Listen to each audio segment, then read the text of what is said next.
উচ্চ মাধ্যমিক পরীক্ষার্থীরা তোমাদের সবাইকে ওয়েলকাম। দেখো তোমাদের পর্ষদ থেকে অর্থাৎ বোর্ড থেকে তোমাদের দেখো টপিক ওয়াইজ যে question bank with model question paper Bengali, দেখো যেই তোমাদের প্রথম ল্যাঙ্গুয়েজ যে বেঙ্গলি, সেই বেঙ্গলি বা বাংলা সাবজেক্টে তোমাদের দেখো ফোর্থ সেমিস্টার চতুর্থ সেমিস্টারের জন্য 12 ক্লাসের চতুর্থ সেমিস্টারে দেখো যেই মডেল কোশ্চেনটি পর্ষদ প্রকাশ করেছে সেই কোশ্চেনটি তোমরা একবার অ্যাটলিস্ট দেখে নাও।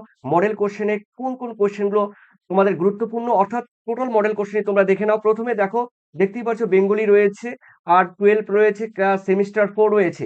দেখো বাংলা ক ভাষা, অর্থাৎ এই ভাষা থেকে তোমাদের দেখো টাইম থাকবে, তোমরা সবাই জানো 2 ঘন্টা। তারপরে তোমরা অ্যাটলিস্ট একবার দেখে নাও, যেহেতু তোমাদের একদম হাতের কাছে তোমাদের পরীক্ষার সময় চলে এসছে, একদম দরজায় তোমাদের করা নাড়ছে। তো দেখে নাও পূর্ণাঙ্গ 40 আমরা জানি। তবে প্রথম কোয়েশ্চেন আমরা দেখে নিচ্ছি।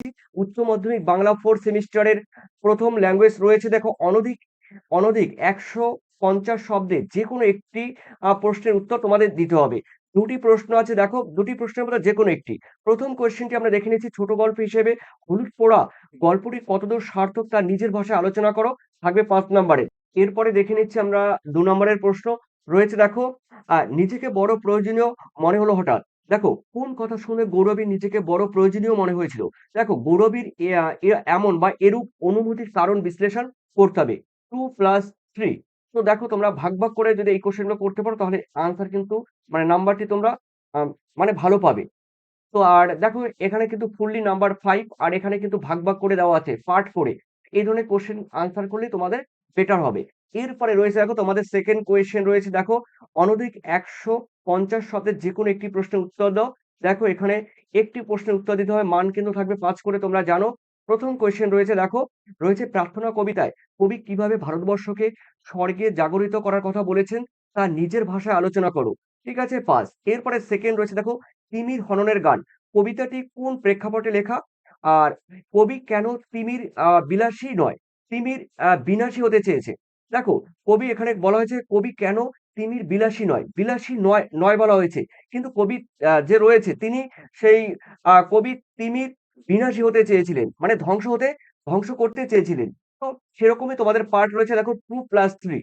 এরপরে রয়েছে দেখো পরের কোয়েশ্চেন।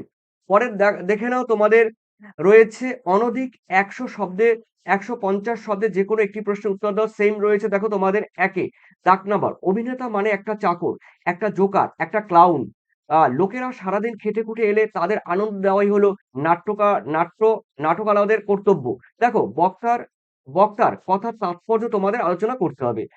এরপরে রয়েছে দেখো তোমাদের সেকেন্ড কোয়েশ্চেন, নানা রঙের দিন নাটক নাটক অবলম্বনে রজনীকান্ত চট্টোপাধ্যায়ের চরিত্র বিশ্লেষণ করো।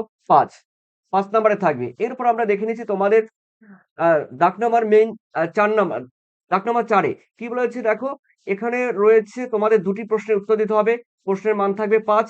তো দেখে নিচ্ছি প্রথম কোশ্চেন রয়েছে, কিভাবে রাজার চিঠি অমলের কাছে এসে পৌঁছালো, ডাকঘর নাটক অবলম্বনে তা নিজের ভাষায় বিশ্লেষণ করো। সেকেন্ড রয়েছে, অমলকে ডাকঘর নাটককে অমলকে কবিরাজ বাইরে বেরোতে নিষেধ করেছিলেন কেন? অমলের সাথে ছেলের দলের কথোপকথন নিজের ভাষায় তোমাদের লিখতে হবে। এটাও কিন্তু দেখো পার্ট করে দেওয়া আছে নাম্বার। এরপরে দেখো ডাকঘর নাটকে অমল চরিত্রটি তোমার কিরূপ লাগে তা তোমার নিজের ভাষায় লিখতে হবে। এরপরে রয়েছে দেখো তোমাদের ডাকঘর নাটকের নামকরণের সার্থকতা আলোচনা করে, এই কোশ্চেনটি তো তোমরা সবাই পারবে। এরপরে রয়েছে দেখো অনধিক 150 শব্দের যে কোনো একটি প্রশ্নের উত্তর দাও। দুটির মধ্যে একটি রয়েছে দেখো, রয়েছে প্রথম কোয়েশ্চেন রয়েছে, চিত্রকলা চর্চায় শিল্পাচার্য নন্দলাল বসুর স্থান কিরূপ তা তোমাদের আলোচনা করতে হবে। এরপরে রয়েছে দেখো তোমাদের সেকেন্ড কোয়েশ্চেন, বাংলা চলচ্চিত্রে সত্যজিৎ রায়ের অবদান আলোচনা করো। তারপর আমরা দেখে নিচ্ছি দাগ নাম্বার 6 রয়েছে, নিম্নলিখিত যে কোনো একটি বিষয়ের নির্বাচন করে দেখো নির্দেশ অনুসারে অন্তত 400টি শব্দের মধ্যে তোমাদের একটি প্রবন্ধ রচনা করতে হবে। দুটি থাকবে, দুটির মধ্যে একটি।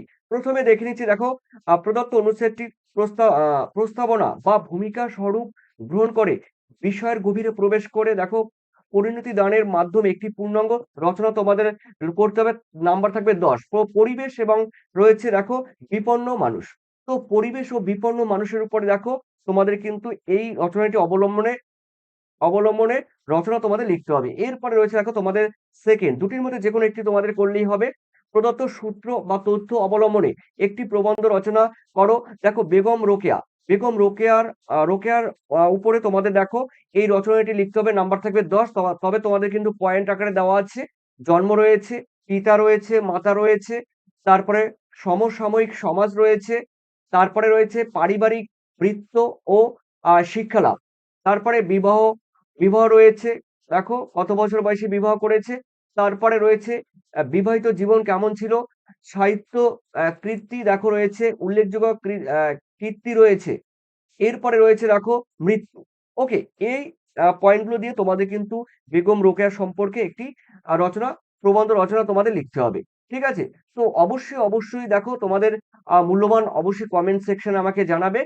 আর তোমাদের পরীক্ষা আশা করি সবার পরীক্ষা ভালো হবে। আর সেই সঙ্গে তোমাদের কিন্তু একটা কাজ তোমাদের করতে হবে, যে তোমরা যেহেতু উচ্চ মাধ্যমিক পরীক্ষা দিচ্ছ, এই পরীক্ষার মধ্যে তোমাদের সমস্ত কোশ্চেন কিন্তু আনসার করে দিয়ে আসতে হবে।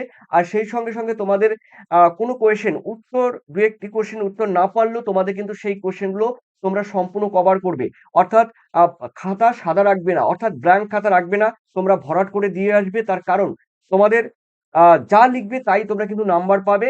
তাই তোমাদের কাছে অনুরোধ, তোমরা যারা পরীক্ষা দিতে চলছো, ফাইনাল পরীক্ষা 4th সেমিস্টার, অর্থাৎ কোনো কোয়েশ্চেন আম মানে ফাঁকা রাখবে না। কোনো কোয়েশ্চেন তোমরা উম আ বাকি রাখবে না। সমস্ত কোয়েশ্চেন গুলো তোমরা লিখে দিয়ে আসবে এবং লাস্টে তোমরা ২-১ টি দিয়ে এক্সট্রা কোয়েশ্চেন ও তোমরা লিখে দিয়ে আসতে পারবে। ঠিক আছে? পারবে মানে দিতে পারো। তাহলে নাম্বারটা ক্যারি করবে। যদিও সেটাকে অনেকটা চুরি করা হয়।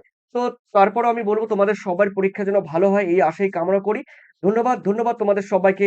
Thank you. Best of lakh.